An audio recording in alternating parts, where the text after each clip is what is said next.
이미 7장을 시작할 때 비판을 받지 않으려거든 남을 비판하지 말라 이렇게 시작하죠. 그때 그 말씀의 내용이 무엇인가를 우리가 공부를 했습니다. 오늘 그 말씀을 많이 오해를 하는 것처럼 오늘 이 본문도 많은 사람들이 오해하는 한 부분의 구절임을 여러분이 아셔야 됩니다. 그냥 받아들이면은 네가 대접받고 싶은 대로 먼저 남을 대접하여 그런 대접을 받는다. 보편적으로 다 이렇게들 이해를 하고 계시죠. 오늘 본문을 보면 시작이 그러므로 이렇게 시작이 됩니다. 이 말은 앞에 구절과 연관이 되어 있다는 거예요. 연관. 그래서 앞에 구절이 뭡니까? 아버지께서 구하는 자에게 좋은 것으로 주시지 않겠느냐. 그러므로 너희는 대접을 받고자 하는 대로 남을 대접하라. 이렇게 시작이 됩니다. 오늘 대접한다는 이 단어가 이렇게 어떻게 해석이 되는지 모르지만 이게 원어대로 보면 그것을 이렇게 얘기할 수가 있습니다. 너희에게 하여 주기를 원하는 모든 일을 너희도 그렇게 그들에게 하라. 왜냐하면 이것이 율법이고 선지자니라. 이것이 원문 그대로 해석한 내용입니다. 그러니까 너희도 남을 비판하지 않아야 남도 너를 비판하지 않을까. 쉽사리 남들을 비판하지 말고 남들에게 혹독한 말을 하자. 될 수 있으면 좋은 말을 하고 그들에게 사랑받는 말을 하라 라는 식으로 비판하지 말라는 말을 이용했듯이 오늘도 이 말씀을 그런 식으로 받아들이는 것이 너무나 많다는 것입니다. 여러분들이 이 말씀을 어떻게 생각하세요? 어떻게 생각들 한번 해보셨습니까? 남에게 대접받는 대로 너도 남을 먼저 대접해야 그런 대접을 받지 않겠느냐? 어떻게 생각하세요?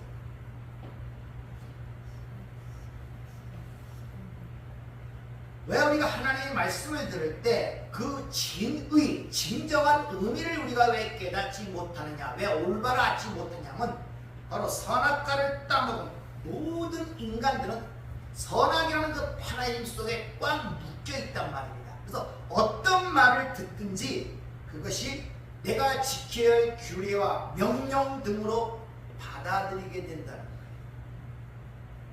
그래서 대접하라, 대접받고 싶으면 대접을 하라, 비판받지 않고는 비판하지 말라. 이렇게 내가 행해야 할 어떤 명령과 규례로 하나님의 말씀을 모든 걸 그렇게 받아들이게 된다는 것이죠. 그래서 우리도 이미 산상순이 시작할 때 마태복음 5장 17절에 보면 내가 율법과 선지자를 폐하러 온 것이 아니요 온전케 하러 왔다라는 말씀도 들을 때 뭐라고 듣느냐? 하나님이 우리에게 말씀하신 율법의 규정 하나하나 조목조목을 다 지켜서 완전케 하고 완전케 했다는 식으로 받아들여요.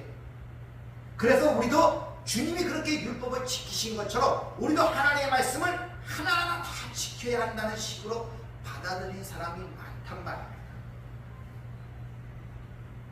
그것을 율법의 1.1획도 다 지켰다는 의미로 이해들을 하고 있단 말이에요. 앞서서 이미 여러분 그 내용에 대해서 설명을 했지만 다 잊어버리셨죠. 율법과 선지자를 완전케 했다는 그 말의 의미가 뭔지. 여러분 구약에 얼마나 많은 규례와 명령이 있는 줄 아십니까? 10계명이 있는 게 아니에요. 하다못해 여자가 생리를 하면은 40일 동안, 아니 60일 동안 예배를 못 드려요. 자식을 낳고. 아니 그게 무슨 부정한 거라고. 애를 낳아서 그런 건데 왜 교회에서 예배를 못 드립니까? 그럼 그런 거 다 지켜야 되잖아요. 하다못해 배설 같은 문제도 집 밖에 나가서 배설을 하고 반드시 흙을 파 그걸 덮어야 한다는 것도 하나의 규례로 나와 있습니다. 엄청나게 많습니다. 수천 가지가 됩니다. 그럼 주님이 오셔서 그런 걸 하나하나 다 지켜서 완성을 시켰다는 그런 의미입니까?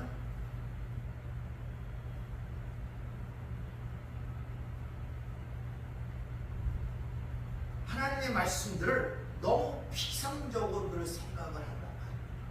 왜 그게 쉽게 내 안에 들어오도록 우리가 그렇게 틀이 짜였기 때문에 그래. 그러니까 모든 것들을 그렇게 받아들일 수밖에 없는 그 인간의 절망적 한계를 느끼는 분들이 별로 없어요. 하나님의 말씀을 받을 때. 하나님의 말씀을 법으로 진짜 보게 된다면 절망을 느낍니다. 어찌 그런 걸 하나하나 다 지킬 수가 있어요. 돼지고기도 먹지 말아야 되고, 뭐도 하지 말아야 되고, 뭐도 하지 말아야 되고.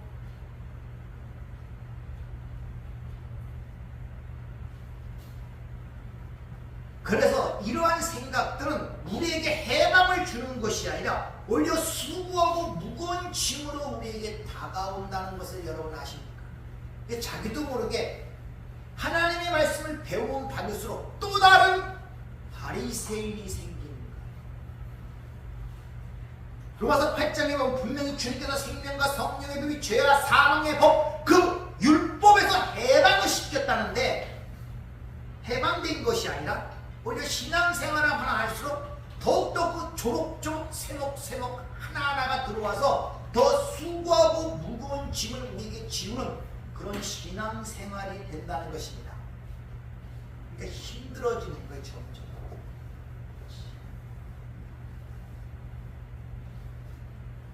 그것이 바로 주님께서 마태복음 11장에 수고하고 무거운 짐진 자들아 다 내게 오라고 말씀하시고 내게 와서 내 멍에를 메고 내게 배우라고 말씀하시는 이유가 거기 있습니다.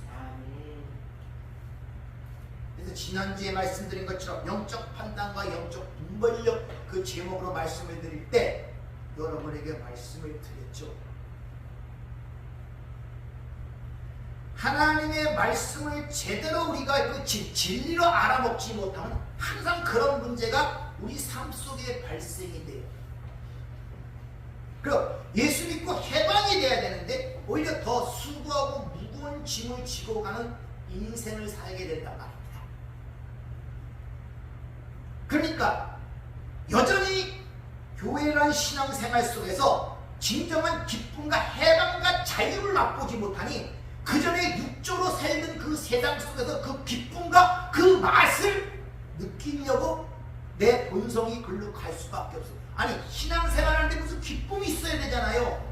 즐거움과 평안이 있어야 되잖아요. 뭔가 맛을 봐야지 이쪽을 갑니까? 근데 여기 밋밋해져 점점 갈수록. 그러니까 자동적으로 자기도 모르게 세상에 누리던 그 기쁨이 훨씬 좋습니다. 그쪽으로 훨씬 더 빨리 갑니다. 그리고 그걸 어거지로 참으려고 그러니 그게 신앙생활의 문제가 돼요. 어거지로 저건 세상적인 기쁨이라 그랬는데 저건 하지 말아야 되는데 근데 그게 좋은 걸 근데 쉽게 신앙 안으로 들어와보면 아무런 기쁨이 없어. 아무런 즐거움이 없어. 아무런 희락이 없어. 근데 마음은 하였어. 그 세상적인 기쁨을 추구하고 왜? 삶이라는 것이 어떤 그런 것들이 있어야 살아가잖아요. 그러니까 마음속에서 갈등을 느끼고 그걸 어거지로 제어하려고 그러니 짐이 무거워지는 거죠.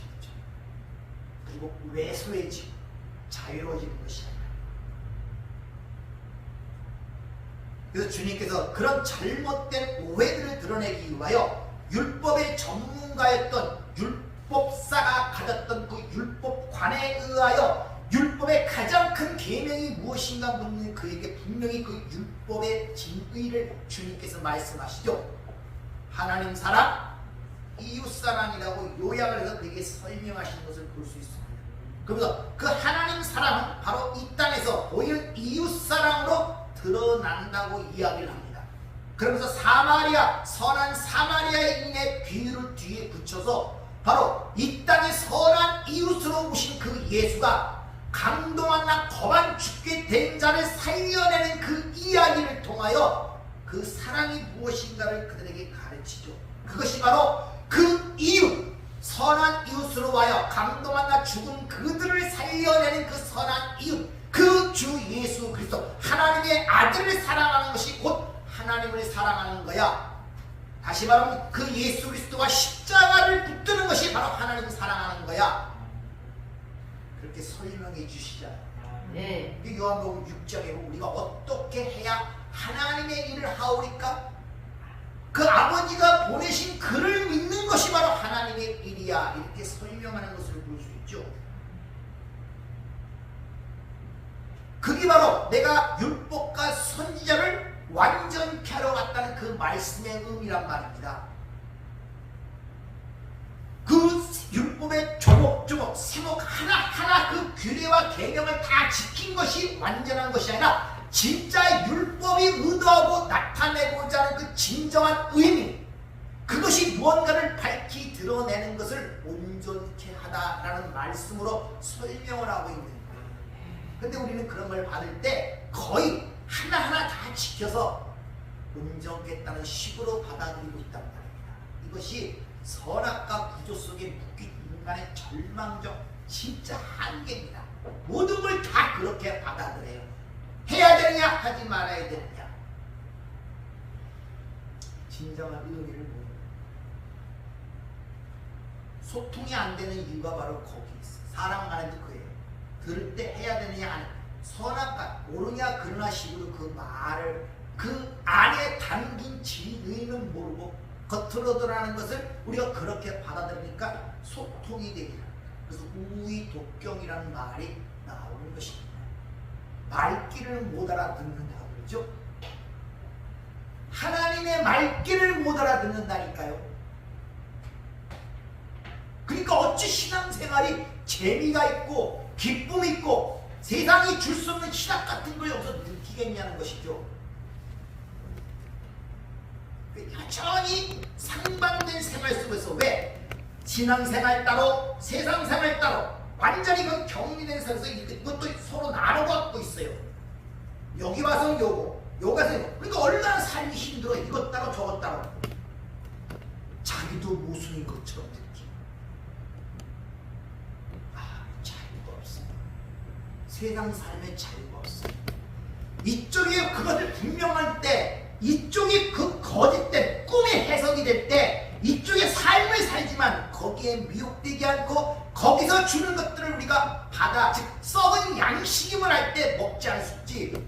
그것이 그걸 모르면 먹게 될 수밖에 없잖아요.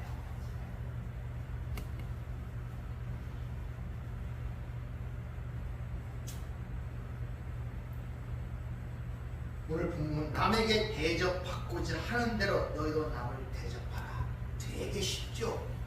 다 이 땅에서 태어난 사람들은 이 땅의 사고방식에 의하여 그 풍습과 정통성에 의하여 거기서 양육되고 바로 세상이 되어 세상으로 살아가는 것이 바로 저와 여러분이란 말입니다. 이 땅에 태어날 때부터 세상이 딴데 밖에 보이는 이런 건물들이 세상이 아니라 내가 세상이란 말입니다. 세상이 되어서 내가 세상으로 살아가는 거예요.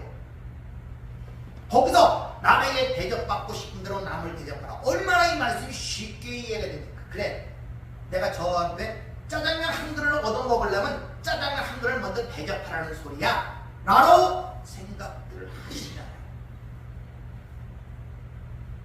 탕수육을 얻으면 탕수육을 대접해요. 그렇게 대접받아도 그게 무슨 유익이 있습니까? 그래서 선물이라는 것도 사실 값없이 거저주는 게 선물의 뜻이거든요. 근데 선물 받은 사람은 그거 받은 데 대한 부담이 있어요. 그래서 반드시 또 뭘 줘야 돼요. 마음이 편해요. 그래서 뭐 결혼식이라든지 그런 것도 반드시 내는 것도 어떤 진짜 어떤 마음에 의하여보다도 내지 않으면 내가 당했을 때 그 사람은 안 준다는 생각을 갖고 있기 때문에 다시 말하고 오늘 이 말씀대로 대접을 해야 대접받을 거 아닙니까? 그래서 예식장이나 뭐 장례식장에 가면 미리 보고 우리 그때 얼마 냈으니까 우리도 얼마 낸다. 다 이런 거래의식이에요. 거래의식. 그게 무슨 선물입니까? 그게 무슨 조의를 표하는 겁니까? 그게 어떻게 축하를 표하는 겁니까? 보상을 말하는 거 아니에요. 대접받고자 대접하는 거 아닙니까? 다 이런 순리와 논리 속에 모두를 살아가고 있단 말이에요. 전부 다.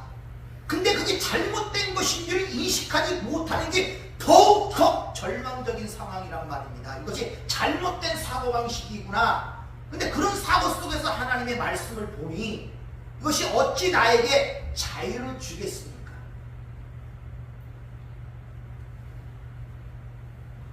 그러면서 그것이 바로 율법과 선지자라고 그렇게 이야기를 합니다. 다시 말하면 이것이 율법과 선지자의 목표, 목적이었단 말이에요. 그것이. 근데 그 율법과 선지자를 누가 완성시켰습니까? 예수 그리스도가 완성시켰잖아요. 그러니까 먼저 우리를 대접하신 분이 누굽니까? 예수님이에요. 그리고 그런 대접을 받고 싶어하는 것도 예수님이에요. 그러니까 오늘 누구에게 대접을 받고자 하면 먼저 대접하라는 이 말은 주님이 우리에게 먼저 대접을 하시고 그 대접을 받기를 원하신다, 이런 말이란 말입니다. 그러면 예수님이 오셔서 우리에게 먼저 대접하신 것이 뭔가를 분명히 알아야 우리도 대접을 할 거 아니에요.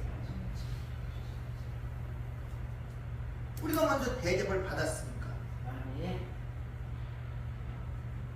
근데 예수님이 우리에게 대접한 것을, 이 땅에 율법과 선지를 완성했다는 그 말을 율법 조목조목을 다 지켜갖고 완성을 시켜서 우리를 대접했다고 생각하면 우리도 똑같이 그렇게 율법 조목조목 세목세목 하나하나 다 지켜서 대접을 해야 되겠네요. 그렇게 받았으니까 오해들이란 말이에요. 성경은 분명히 우리를 죄와 사망의 법, 그게 율법이란 말이에요. 거기서 해방을 시켰다고 선언을 하고 있는 거예요. 근데 그걸 깨닫지 못하면 바로 율법 아래로 돌아가는 형국을 베드로는 이렇게 표현합니다. 베드로후서 2장 21절. 개가 그 토했던 것을 돌아가고 돼지가 씻었다가 더러운 구덩이에 도로 누웠다는 말이 그들에게 응하였도다. 지난주에 개와 돼지에 대한 이야기를 했죠. 그게 뭘 상징하는가? 그런 형국이 된단 말입니다. 세상으로부터 자유를 주고 그 우리를 항상 정죄하고 옥죄하는 율법으로부터 자유를 주기 위해서, 그게 구원의 기름을 가리켜 예수를 믿는데 믿고 나서 오히려 거꾸로 되어버리는 경우들이 다분히 많단 말입니다. 바리새인이 되어버립니다. 바리새인처럼 나는 저 세리와 같지 아니하고 저 가늠한 여인과 같지 아니하다는 그 위로와 자기의 어떤 그걸로 신앙생활을 하고 있는, 난 세상 사람과 달라, 이런 식으로 믿지 않는 자들 그들과 난 달라, 난 적어도 저들 거는 그런가, 이렇게 스스로 별거 아닌 것을 자기 위안을 삼고 그것을 자기 의로 주장하며 그걸 신앙생활이라고 생각하는 분들이 예상외로 상당히 많습니다.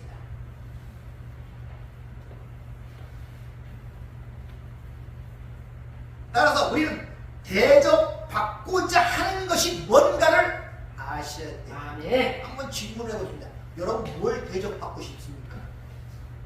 예수님에게 지혜를 주시고. 뭘 대접받고 싶으세요? 진짜 여러분이 가장 지금 필요한 게 뭡니까? 그거 진짜 인식을 하십니까? 네. 자신의 실체와 실상을 올바르게 깨닫고 그 필요한 것이 무엇인가를 진짜 올바르게 깨달을 때, 우리가 진정 필요가 뭔가를 알 때 우리가 대접받고자 하는 대로 대접을 하게 돼 있는 거예요. 그걸 모르기 때문에 다툼과 분쟁이 생기는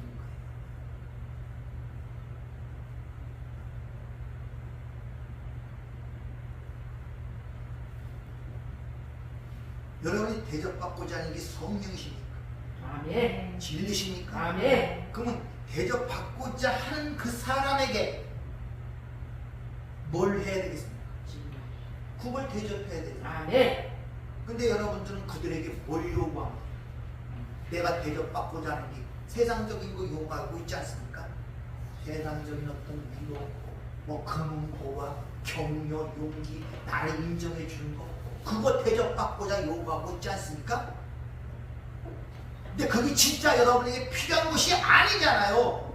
근데 그런 걸로 대접을 받고자 하고 있단 말이에요. 여러분들은요, 내가 대접받은 게 뭔지를 모르니까, 예수님이 우리에게 대접하신 것이 뭔지를 모르니까, 내가 진정 필요하고 진정한 문제가 뭔지를 모르니까 내가 진짜 이게 필요해. 이게 없으면 죽어.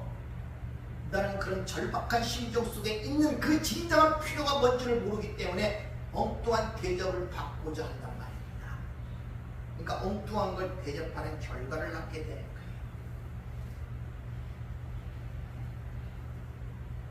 인간의 비극은 바로 이 어둠이라는 세상 속에서 죄라는 것은 우리에게 무지라는 것을 줍니다. 어둠이라는 것은 무지예요. 모른단 말이에요. 실제로 자기에게 필요한 것이 뭔지를 몰라요.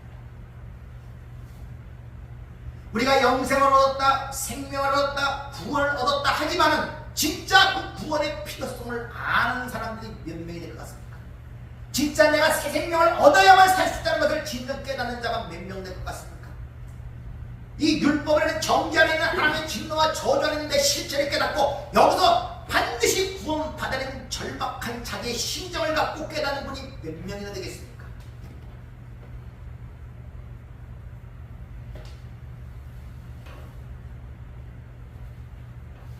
인간은 절대 자기가 진짜 필요한 건 자기 스스로 몰라요. 아시겠습니까? 내가 진짜 필요한 게 뭔지를 모른단 말입니다. 인간은. 왜? 어둠에 있기 때문에, 영적으로 죽었기 때문에. 그래서 하나님의 백성들도 진짜 필요한 것이 뭔가라면 복음의 귀를 기울여요. 아멘. 그래야 알 수 있어요. 그래서 아멘. 첫 번째 복음이 던지는 메시지가 뭔지 아십니까? 회개하라, 돌이키라, 나오라고 말입니다. 아멘. 네가 가는 그 방향에서, 그 자리에서, 그 장소에서 돌이켜 나오란 말입니다. 그게 첫 번째 우리에게 던지는 메시지예요. 아멘. 네가 옛날에 살던 그 자리에서 나와야 돼. 거기서 180도 돌이켜야 돼. 그 방향이 아니라는 것을 먼저 복음은 우리에게 제시를 하고 있는 거예요.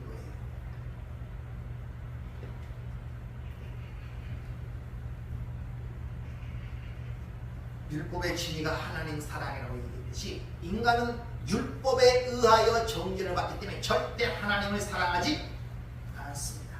오히려 미워한다고 얘기해요. 로마서 7장은 육신의 생각은 하나님과 원수가 된다는 거죠.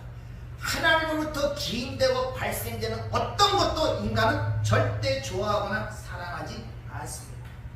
그러므로 율법을 절대 지킬 수가 없어요. 왜? 율법의 진리가 하나님 사랑하는 거 아닙니까? 근데 육신은 하나님과 원수가 되기 때문에 절대 하나님을 사랑할 수가 없다는 그 말은 인간은 절대 율법을 지킬 수가 없다는 말이에요.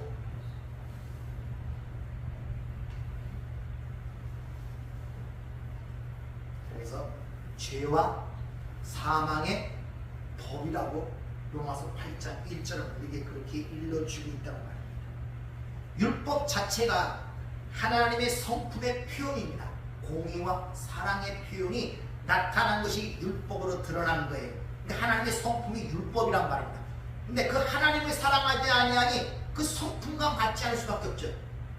그리고 거기에 무슨 율법의 지킴이고 뭐고 이런 게 있겠습니까? 사랑하지 않으면 우리가 인간적 관계 속에서도 그렇잖아요. 예? 여러분 실생활이 그렇잖아요. 사랑하지 않으면, 마음으로 그렇게 돼 있지 않으면 뭘 해도 그것은 지키는 게 아니에요. 의무적으로 하는 거죠. 근데 그 수고하고 무거운 짐이 돼버리는 것 자체가, 사랑하지 않는 남편을 위해서 밥 한 끼 지어먹는 것도 수고하고 무거움이 질 수밖에 없고, 양말 한 짝 깔아주는 것도 수고하고 무거운 짐밖에 되고 의무밖에 남지 않는단 말입니다. 거기서부터 인간적 관계가 형성이 되겠습니까? 무슨 기쁨이 있습니까? 그러니까 전부 다 짐이 돼버린다. 하나씩까지 다 짐. 수고하고 무거운 짐을 지고 허덕허덕하면서 가는 거야. 그건 네가 만든 거 아니냐? 근데 우리는 내가 만드는 줄 모르고 그걸 자꾸 벗겨달라고. 야, 내 짐을 지고 내게 와서 배워야 돼. 예수님이 대접한 게 뭔지를 알아야 되는데, 내가 진짜 필요한 것이 그걸 통해 깨달아야 되는데 그걸 모르니 안 된다. 그러니까 인간관계가 힘든 거야.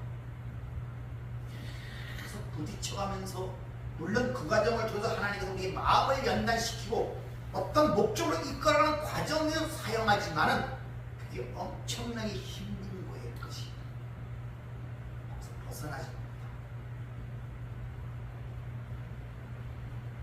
여러분 잘 생각해보면 인간의 마음이 얼마나 조속으로 변하고 그 마음에 의해 삶이 지옥으로 변했다가 천국으로 변하는 경험들을 안 합니까? 마음만 좀 불편하면 가정 자체가 지옥이에요. 얼굴 보기도 싫고 만사가 짜증스럽고. 근데 마음이 좋으면 마음이 편하고 그 관계가 회복되면 거기가 천국이란 말이에요. 기쁘고 좋고 즐겁고.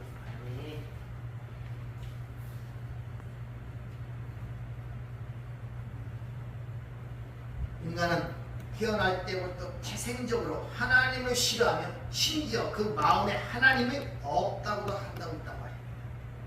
그러니까 하나님과 항상 대적하는 편에 서 있는 것이 인간이에요. 아시겠습니까? 반대편에 서 있단 말입니다. 여러분이 예수를 믿고 구원을 받았다고 그러지만 내가 완전히 하나님 편에 서 있다고 생각하시면 큰 오해입니다. 아니에요. 육신이 떠날 때까지는 항상 내 안에서 그 옛사람의 성품이나 하나님과 반대편에서 대적한다는 그 사실을 기억을 하셔야 돼요. 그것을 성경은 좀 어려운 말로 자아라. 나, 자. 스스로 잡자, 나, 자. 이걸 자아라 그러죠. 자. 스스로 있는 나. 그런 뜻이란 말입니다. 그런데 원래 자라는 뜻은 스스로 있는 자. 여호와 누구의 이름입니까? 하나님만이 자아가 있어요. 근데 인간이 자기가 하나님 존재라고 자아가 있다, 나가 되어버렸단 말입니다. 그래서 자아라는 말 자체가 내가 하나님이란 말과 동일한 의미란 말입니다. 인간은 자아가 없어야 돼요. 스스로 있는, 무슨 스스로 있습니까? 인간이 피조물이라고 성경은 처음부터 선언하고 있는데, 근데 인간은 처음부터 끝까지 그 자아를 위해 모든 걸 삽니다. 너무 자아를 사랑해. 그게 바로 자기 사랑, 타락한 자의 인간의 특징이란 말입니다. 그래서 인간은 태생적으로 본능적으로 자기 중심적일 수밖에 없어요. 이 세상에서 팔이 밖으로 굽지 않고 안으로 굽는다는 그 속담이 괜히 생기는 줄 아십니까? 자기 중심적이란 말이에요. 그런데 세상 사람들은 태생적으로 그럴 수밖에 없다고 치지만 거듭났다는 그리스도인조차도 이런 비극적 진실을 깨닫지도 못할 뿐 아니라 그 앞에서 내가 절망하는 적이 별로 없어요. 왜 나는 나일 수밖에 없는가에 대한 절망감이 없단 말입니다. 왜? 참, 인간은 절망적인 존재구나. 진짜 한순간도 붙들어주지 않으면 우리는 곧 곁으로 갈 존재밖에 될 수 없다는 사실에 있는 절망적 자기 한계를 깨닫는 분들이 별로 없어요. 당연한 것처럼 여겨요. 자기 중심적이라는 것이. 그래서 하나님께서 당신의 백성들에게 그 자아를 깨려고 우리 안에 침노에 들어오신단 말이다. 회개하라. 거기서 나와라. 우리가 못 나오니까 바로 보혜사 성령을 보내서 그 장벽, 죄가 뭔지를 폭로시키고 드러내고 의가 뭔지를 깨닫게 만들고 심판에 대해 선언함으로 말미암아 거기서 나올 수밖에 없도록 우리를 만들어 가시는 것이 하나님의 일이시란 말입니다. 네. 성령이 들어오면 그 일을 한다니까요. 네가 얼마나 절망적인 존재를 깨닫게 한단 말입니다. 그래서 어쩔 수 없이 예수의 십자가 앞에 보복할 수밖에 없는 상황으로 끌어갈 수밖에 없는 거예요. 성령이 그 일을 하신다니까요.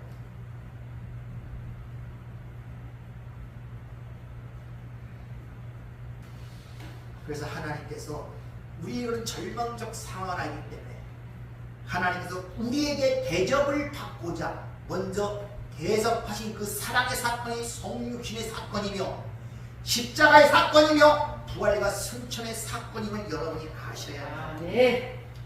이 땅에서 사람들의 칭송을 받는 것들 있죠. 애국심, 또 뭐 가족사랑, 이것들은 영화에서 큰 주제를 이룹니다. 그걸 영시하고 굉장히 칭송을 합니다.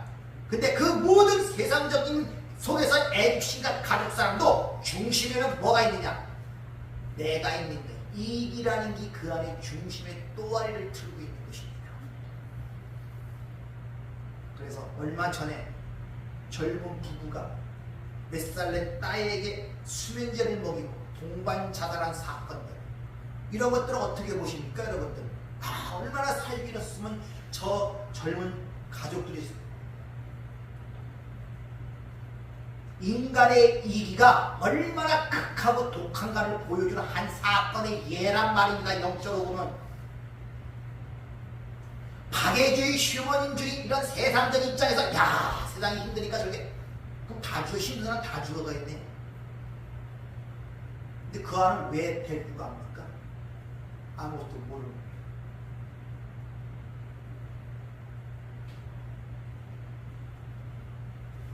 세상이 그렇다는 거예요. 인간이 그렇다는 거예요. 그게 다 중심에 이기가 있단 말이에요. 핑계는 뭐 이것저것 아니에요. 뚫고 들어가면 다 자기를 위한 거예요. 전부 다. 이런저런 핑계대고 이런저런 깨치를 하지만 결국 나를 위한 거예요. 그걸 깨달을 때 절망이 될 수밖에 없어요. 그래서 새롭게 창조되어야 되는구나. 네. 그래서 새 생명을 주신다고 얘기하는구나. 네. 그래서 거듭나야 들어갈 수 있다는구나. 네. 그걸 깨닫는 자들은 어떤 반응이 나느냐? 바로 요한계시록 성경의 마지막 장, 마지막 절, 주 예수여 어서 오십시오. 그분이 오실 때만이 그게 끝나게. 그럼 어찌 기도를 안 할 수가 있겠습니까? 그런 상황에서 어떻게 남들을 가능한 여인이니 쇠인이니 내가 저보다 낫다는 판단으로 그들에게 정죄를 할 수 있겠냔 말이에요. 그걸 내 의로 삼을 수 있겠냔 말이에요. 절대 그럴 수 없다는 것입니다. 세상이든 가족이든 개인이든 국가이든 모두가 이 하나님으로부터 출발하지 않는 것은 전부 다 꿈, 허망입니다. 존재는 하나님 한 분밖에 안 계시는 거예요.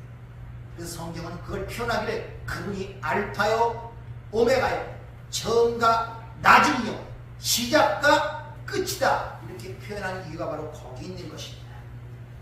그러니까 하나님으로부터 출발하지 않는 모든 것, 하나님으로부터 그 시각으로 보지 않는 모든 것들은 이 세상을 어둠이라 그러고 그걸 꿈이라 그러고.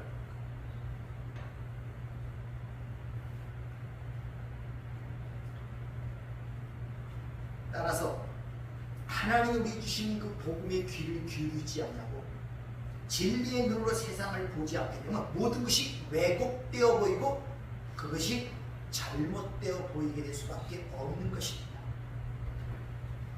따라서 하나님과 바른 견지를 맺지 못하면 필연적으로 그는 어둠 속에서 살다가 소경으로 태어나 소경으로 살다가 소경으로 가는 것입니다.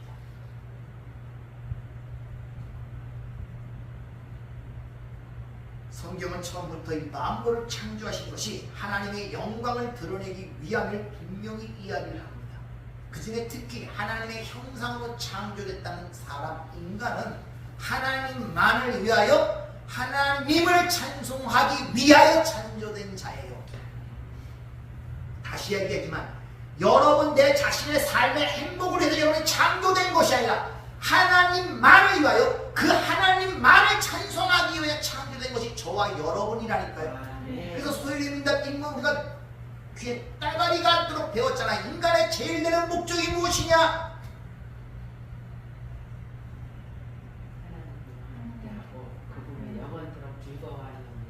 매일매일 아침 저녁 묵상하고 기록하면서 내가 가는 방향을 나침판을 제대로 세우고 방향을 설정하는 일들이 계속 돼야 할 이유가 거기 있다가 방향을 잃어버리면 안 된단 말이에요. 근데 우리는 이 육신을 갖고 있는 여전히 계속 나의 영광을 위하여 나의 만족과 행복을 위하여 살고자 하는 것들로 방향을 잡다 보니까 거기에 하나님이 브레이크를 걸 때마다 아프고 고통스러운 거예요. 근데 그것이 뭔가를 깨달으면 오히려 내게 유익이 되고 성숙되는 과정을 걸칠 것인데 반대로 거기서 원망과 불평이 드러나는 거예요. 자기의 중심에서 자기가 주인된 자리에서 나올 생각은 안 하고, 그래서 회개하라가 처음 나오는, 거기서 나와야 돼. 거기서 돌이켜야 돼. 왜 아직도 그 사고방식, 그 세계관, 그 가치관 속에 묶여서 살고 있어? 그것이 네 자신의 고통인 줄 모르고 자꾸 나를 왜 그쪽으로 끌어들이려고 그래? 내가 거기서 건져내기 위해서 왔는데, 성경은 누차 이렇게 얘기하고 있는데 여전히 우리는 그 자리에서 안 나오고 하나님은 그 자리로 들어오라는 거예요. 계속 십자가에 달린 한 강도처럼 왜 죽어야 돼? 내려와 내려와. 이 힘든 세상에서 도와줘야 될 거 아니야. 능력을 보여줄 거 아니야. 멍청하게 십자가에 달려있어. 당신이 하나님의 아들이라면서 구원자라면서 내 삶을 구원해봐. 그럼 내가 하나님으로 인정해줄게. 이런 형국으로 살아가면서 신앙생활 생각하면 절대 우상이란 말입니다.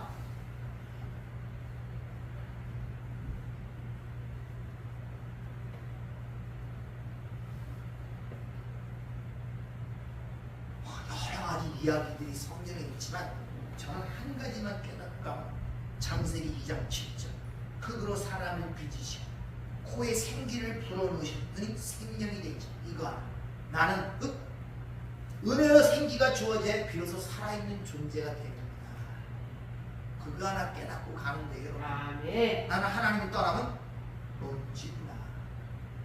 거기에 무슨 자아가 있고 내 명예가 있고 내 자존심이 있고 뭐 그런 게 있습니다. 그래서 이사야가 하나님의 영광을 볼 때 나는 입이 부정한 자입니다. 고백을 하는 이유가 거기 있는 것입니다. 이렇게 하나님 앞에서 내 실체를 깨닫게 되면 사물과 사람을 보는 시각이 바뀌어진단 말입니다. 여러분, 우리가 사람을 보는, 이 세상을 보는 눈과 개미와 개가 세상을 보는 눈이 같겠습니까? 똑같은 세상에 살고 있잖아요. 그러면 개가 이 세상을 바라보고 사물을 바라보는 그 시각과 우리 인간의 사물과 세상을 바라보는 시각이 같겠습니까? 아니, 달라요. 같은 세상에 살고 있지만 전혀 다르게 본다니까요. 그래서 하나님의 영을 떠나는 것들을 성경에서는 짐승이라 해요. 짐승, 개, 돼지, 그 관점으로 세상을 보는 거예요. 더럽고 추악하고 탐욕스러운 돼지처럼, 부정하고 입 밖에는 경배적인 유혹을 먹는 개처럼.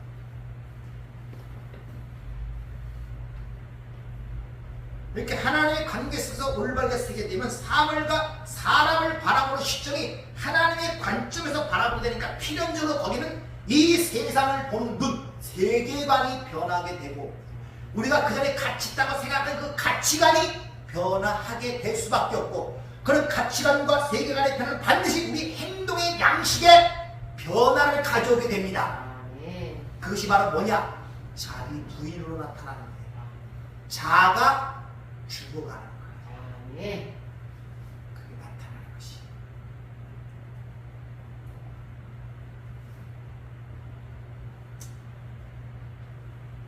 따라서 이 세상을 바라볼 때 어떻게 보겠습니까? 아, 죄와 사망의 율법 아래 정대되어 죽어가는 자, 사탄의 종된 노릇하는 자, 하나님의 진노와 저주 아래 살고 있는 자, 그들을 보게 되는 눈이 열린단 말이에요. 그리고 거기서 나오는 방법은 유일하게 예수를 믿는 길밖에 없다는 사실이 인정이 된단 말이에요. 딴 방법은 없어요. 당연히 예수의 십자가 앞을 무릎을 꿇게 된단 말이에요. 우리가 그전에 그런 상태였구나. 근데 하나님이 먼저 우리를 대접하여 거기서 우리를 건져내셨구나. 이 대접받은 것이 무엇인가를 알 때 비로소 대접할 수 있는 자가 되는 거예요. 그래서 주님께서 내가 너희를 대접한 대로 너희도 나를 대접해. 근데 그 예수를 대접하는 게 뭐냐? 바로 마태복음 25장에 보면 양과 염소의 비유가 나오죠. 내가 갇혔을 때 돌아보았고 줄 때 먹을 것을 주었고 병들 때 돌봤다. 우리가 언제 그런 일을 했습니까? 내 형제, 예수의 형제 중 지극히 작은 자에게 하는 것이 바로 나에게 한 것이야. 그것을 대접해 줘야 되잖아요, 여러분들. 그것을 대접받지 않습니까, 여러분? 그럼 그것을 대접해 줘야 되는데 여러분이 대접이 엉뚱한 것을 조금 받으려니까 주려고 그러는 거예요. 내가 대접한 게 뭔 줄 알아야 되지 않습니까?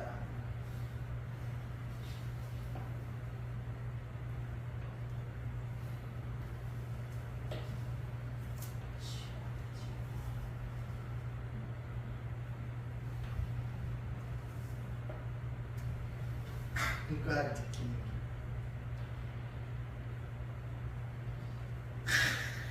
또 심성이 추악하고 와 인간이라는 존재가 물론 내가 깨닫는 것이 한계가 있어요. 아무리 들다봐도 행동 반경과 경험하고 체험하는 것들이 작기 때문에 그래서 여러 가지 세상을 나타내는 대중매체 영화나 드라마들을 봅니다. 이 영화는 이 시대의 상을 이 시대의 사정을 표현하는 게 가장 정확한 것이 영화입니다. 그 영화나 드라마들을 쭉 보면은 다양한 인간의 여러 가지 모습들이 다양하게 그려지잖아요. 없는 것이 아니라 있는 것들을 드라마 시켜서 만들어내면 그런 것들을 볼 때 인간의 마음이라는 것이 인간에게 얼마나 추악하고 어디까지 내려갈 수밖에 없는 존재인가를 절절하게 깨닫게 됩니다. 내가 그런 일을 안 했다고 해서 아니라 우리는 아담으로부터 선악과를 따먹은 한 마음을 갖고 이 땅에 태어난 자들이에요. 다양성이 있단 말입니다. 내 것이 없는 것이 저 사람에 있고 저 사람이 내게 있다는 것이 아니라 동일하게 다 있는데 어떤 사람은 이 부분에서 이렇게 드러나고 저 사람은 저렇게 드러나는 것뿐이지 동일하게 그 모든 것을 함께 가지고 있는 거예요. 그래서 우리에게 새 마음을 주신다고 이 얘기를 하고 있단 말입니다. 네. 근데 그런 것들을 볼 때 얼마나 내가 갖고 있는 자체가 추악하고 더러운 것인지 어떤 때는 기절할 정도예요. 나도 저런 것이 있었을 것이다. 저런 상황이 있었으면 난 저보다 더 했을 것이다. 이거 어떡하냔 말이야. 어떡하냔 말이야. 그럼 하나님이 만약 우리의 보이는 대로 대접을 하신다면 그래 나는 지옥 갈 수밖에 없는 존재였고 멸망당할 수밖에 없는 존재였어. 아무것도 요구할 티끌만한 것이 하나도 없었어.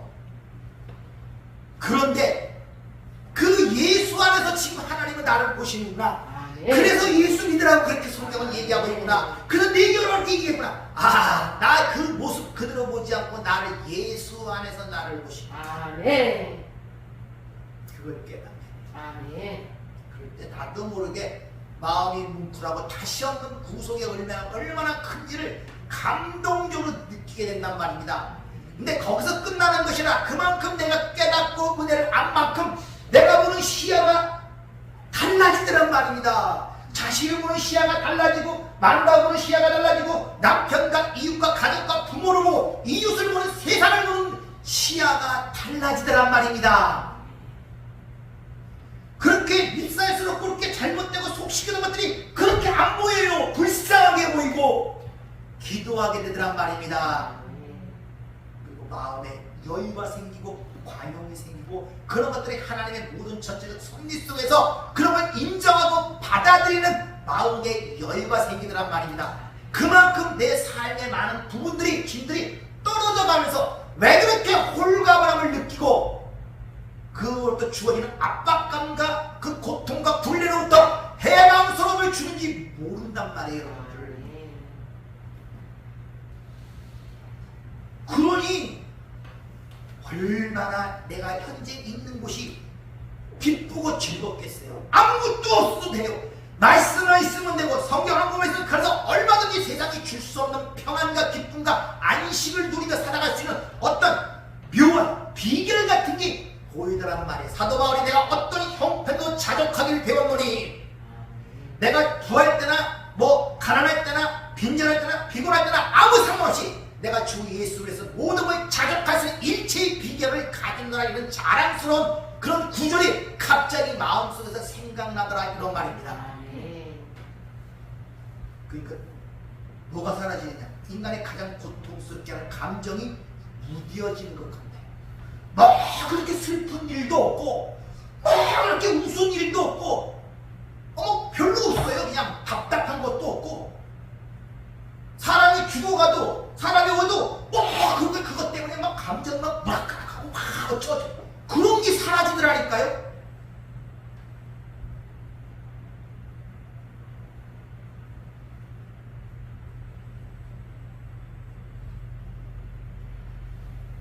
우리의 보시는 그 하나님의 그 시점, 우리를 어떻게 보시는가를 강조해 보여주시기 위하여 앞에서 얘기하지 않습니까? 너희 중에 누가 아들이 떡을 달라 하는데 돌을 주며, 생선을 달라 하는데 뱀을 줄 사람이 있겠느냐? 떡, 하늘의 양식, 돌, 이 땅의 율법, 그 진리의 양식을 달라는 자에게 내가 어떻게 내 법으로 너를 정죄하는 너를 죽일 수 있겠느냐, 이런 말이란 말입니다. 너희가 구원받을 생선, 물고를 내가 보지 어찌 뱀의 자식으로 막 뱀으로 주겠느냐. 이런 애절한 아버지의 마음이 거기에 들어있잖아요. 그래서 그러므로 너희가 어떻게 대접받는 그 대접을 알아서 그것을 남에게 나눠주라. 아멘. 그것이 곧 나에게 하는 것이라. 아멘. 그들이여 아버지로부터 예로부터 상속받을 그 나라에 들어가라. 이게 마태복음 25년 양가 염소의 마지막 심판의 비유 아닙니까? 아멘.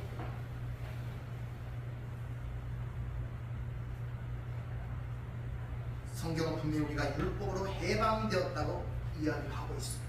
그 안에는 그 율법 아래 정죄 속에 있던 우리 옛사람으로부터 해방이 된 거예요. 근데 그 옛사람에 의하여 여러분들이 괴롭힘을 당하고 있잖아요.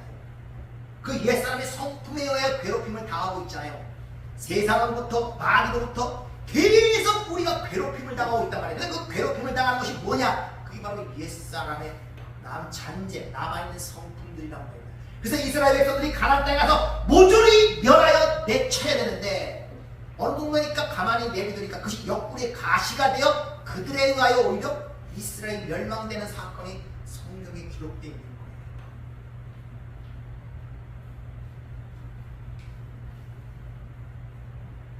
그래서 이제 누구든지 그리스도 예수 안에 있는 자에게는 새 사람이라는 거죠.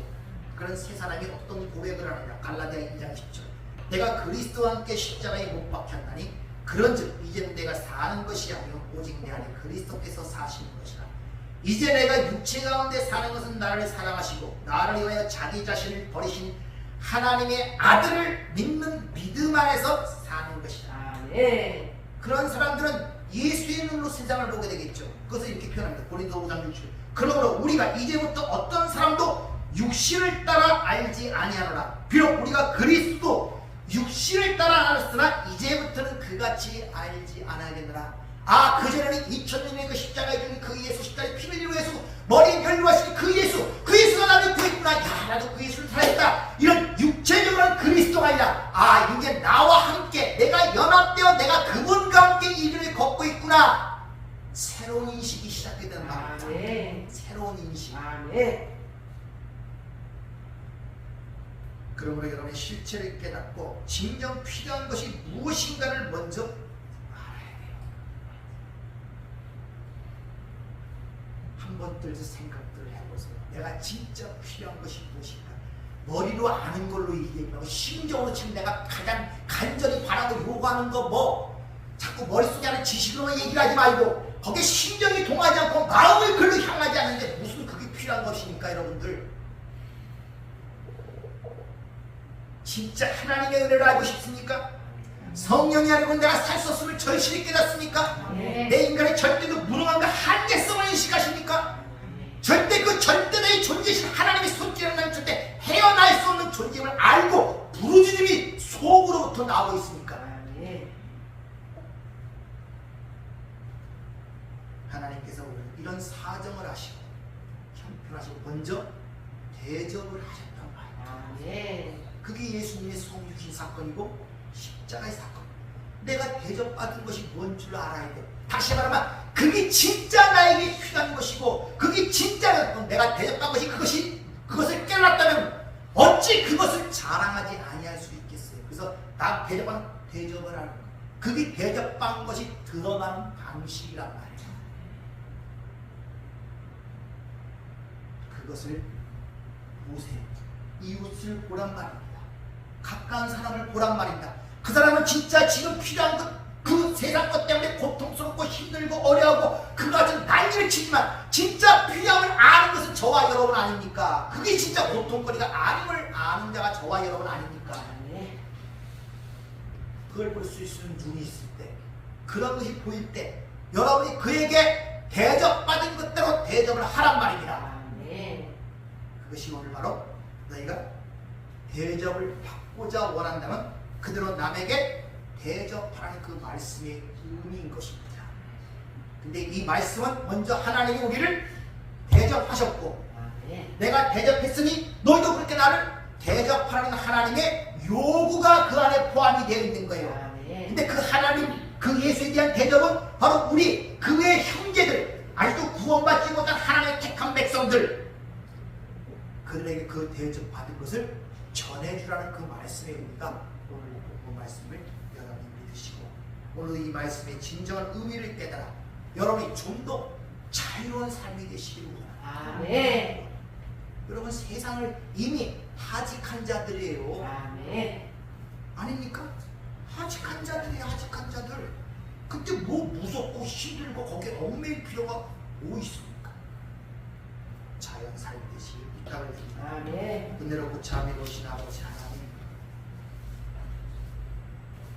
우리는 세상을 살아가다 보면 이 주일날이 아닙니다. 항상 세상 것에 의해 휘둘릴 수밖에 없고 그것이 진정 나의 필요인 것처럼 유혹과 미혹 속에 헤맬 때가 너무나 많습니다. 오늘 이 날을 통하여 우리에게 진정한 필요한 것을 우리가 받았음을 깨닫게 하시면 감사합니다. 아멘. 내가 받은 은혜, 내가 받은 그 예수, 그 생명, 그 나라의 소망에 대한 것을 잊지 않게 하시고 아멘. 이것을 이제 진정 필요한 그들에게 나누며 베풀 수 있는 우리의 삶이 될 수 있도록 저희를 축복하여 주시옵소서. 아멘. 예수님 이름으로 기도하옵나이다. 아멘.